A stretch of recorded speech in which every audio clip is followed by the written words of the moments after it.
नमस्कार, मैं साक्षी गोपाल। आइए सुनते हैं आज की खबर। भारत सरकार की नीतियों के खिलाफ 3 दिवसीय हड़ताल कर रही हैं सभी 5 यूनियन। उमरिया जिले के नौरोजाबाद में आज भारत सरकार की नीतियों के खिलाफ सभी 5 यूनियनों और मजदूरों के द्वारा 3 दिवस के लिए संयुक्त रूप से हड़ताल किया जा रहा है। इस हड़ताल में भारत सरकार को मजदूरों के काम पे ना जाने से बहुत बड़े पैमाने पर नुकसान होगा। हम आपको बता दें कि सरकार के द्वारा कोल ब्लॉक और कंपनी को निजी हाथों में देने के फैसले के विरोध में सभी यूनियनों के द्वारा पूर्व में भी बहुत आंदोलन किए गए हैं और ज्ञापन के माध्यम से सरकार को चेतावनी भी दी गई थी कि लेकिन भारत सरकार के द्वारा कोल ब्लॉक को निजी हाथों में देने का फैसला किया गया है, जिसके विरोध में सभी 5 यूनियन के द्वारा 3 दिवस के लिए हड़ताल किया जा रहा है। यूनियन के द्वारा बताए गए अगर सरकार हमारी मांग नहीं पूरी करती है तो अनिश्चितकालीन के लिए हड़ताल किया जाएगा, जिसकी संपूर्ण जिम्मेदारी भारत सरकार की होगी। अब देखना ये है कि सरकार को इस हड़ताल से कितना असर पड़ता है और मजदूर और यूनियनों की मांग को लेकर सरकार क्या कदम उठाती है। आज की हड़ताल का उद्देश्य क्या था आप लोगों का?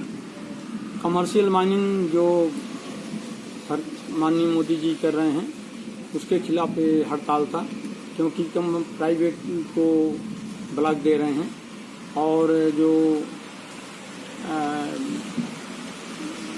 940, 930, 950 को जो बंद किए हुए हैं मेडिकल अनफिट, तो उसको चालू करने के लिए और जो भी करने जा रहे हैं उसमें सब प्रकार की हानि है और प्राइवेट हो जाएगा तो कोल इंडिया का बढ़ जाएगा। कोल इंडिया नहीं चालू रहेगी, कोल इंडिया का महंगा कोयला रहेगा, जो प्राइवेट अपने मन से बेचेगा उसका सस्ता कोयला रहेगा। उसे निजीकरण की ओर ले जाने के लिए उसी के खिलाफ स्ट्राइक की गई।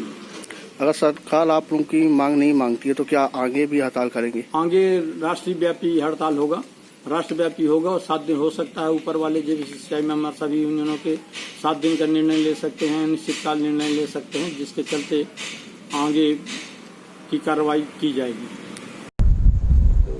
आज की जो ये स्ट्राइक रखी गई है 5 यूनियन के माध्यम से, जी हाँ, क्या विषय है सर? इसमें सबसे पहला विषय तो ये है कि भारत सरकार के द्वारा जो कमर्शियल माइनिंग के रूप में कोयला उत्खनन की जो अनुमति दी जा रही है और जो प्राइवेट जो भी पूंजीपति हैं उनके माध्यम से कोयला निकासी की बात की जा रही है, उसके विरोध में मुख्य बिंदु है।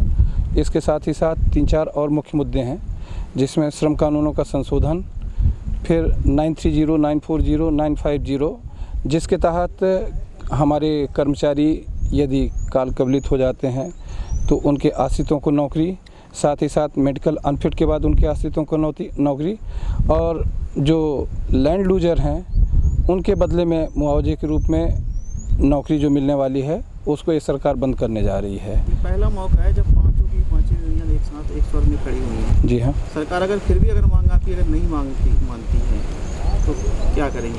अभी तो ये 3 दिन का सांकेतिक हड़ताल है और इसके बाद भी यदि सरकार नहीं मानती है तो इसको फिर आगे सभी श्रम संगठन के जो मूर्धन्य पदाधिकारी हैं आगे निर्णय लेंगे। इसके बाद फिर अगली जो भी होगी, मुझे लगता है कि 7 दिन की होगी, फिर अनिश्चितकालीन होगी, ये सब चर्चाएं चल रही हैं।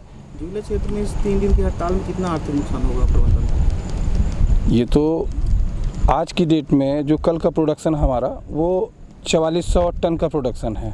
अब आज मान लीजिए कि आज के डेट में 1 टन प्रोडक्शन नहीं होगा। ये 3 दिवसीय हड़ताल है और 3 दिन में यदि 4400 या 4000 का भी रेशियो पकड़ा जाए तो 12000 टन का नुकसान होने वाला है और 12000 टन गुणित 1500 रुपये, एवरेज जो हमारे कोयले की कीमत है वो 1500 रुपये के हिसाब से।